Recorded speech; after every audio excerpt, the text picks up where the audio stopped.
Mga kaibigan, isang magandang araw ho sa ating lahat. No?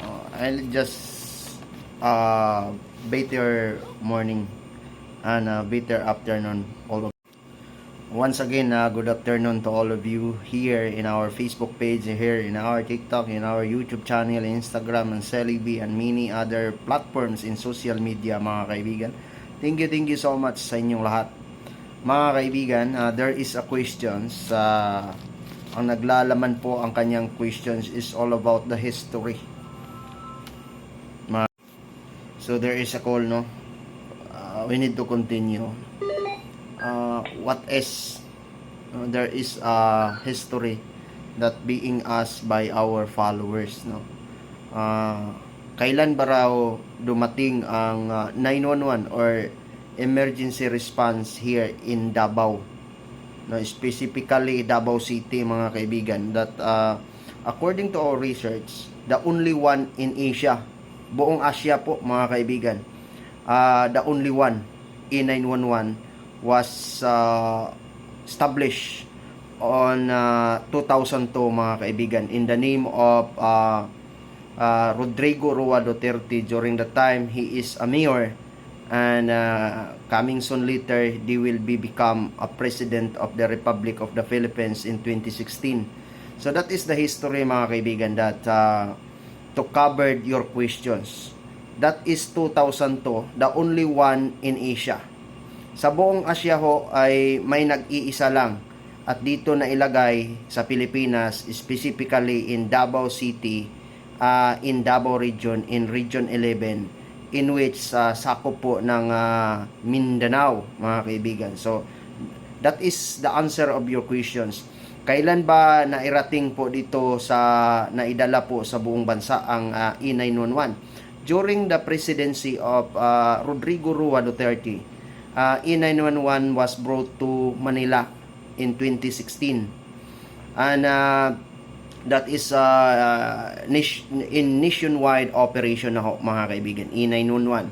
But the first and the beginning of the establishing of the 911 here in the country, the only one E911 or the emergency response here in Asia, here in the Philippines, the only one, it's only for Davao City, no, in Davao region.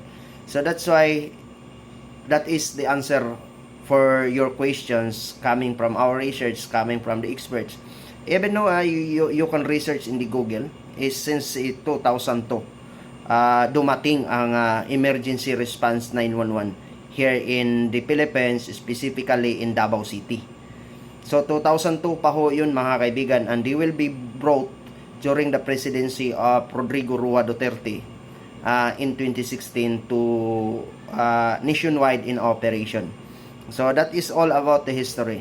And now being launched for the current administrations, specifically for those who love in E911, there is a mantra for our Chief PNP, no, mga kaibigan, na huwag nang hanapin ang mga pulis sa presinto sapagkat nasa mga telepono na ho. Just dial 911, within the 5 minutes darating ho ang pulis with your concern to be addressed and catered, all of that. So that is the history all about. That is since in 2002 was established and dumating ho in Davao City. 2016 pa ho yan dumating sa Maynila during the presidency of Rodrigo Roa Duterte. So ma'am sir, that is all about your questions and also all about my answer. Because I do not talk to more because I am born here in Region 11 and on August since in 1986, mga kaibigan. Hindi pa ho separated ang Davao del Norte na ngayon ay Davao de Oro. The year 2000 na nagiging Compostela Valley ho yon, no? They will separate from Davao del Norte, but noon ay buo pa, mga kaibigan. So nandito na ho yun, no, yung 911 since 2002 pa ho. So i-research na lang ninyo, makikita naman ninyo yan sa Google. Hindi man yan magsisinungaling, hindi yan magsisinungaling yung launching po ng ano yan, no. So on the history, hindi yan magsisinungaling yung the truthful of the sentence and the truthful of the history around the world. No, mga kaibigan, the only one emergency response in Asia is only here in Davao City, no, since 2002. And they will be brought to the nationwide in operations emergency 911 was on during the presidency of Rodrigo Roa Duterte na noon ay isang mayor ng Davao City. So that's all the information. Thank you so much for the questions. So that is all the history of 911 here in the Philippines. So ngayon tayo na po ay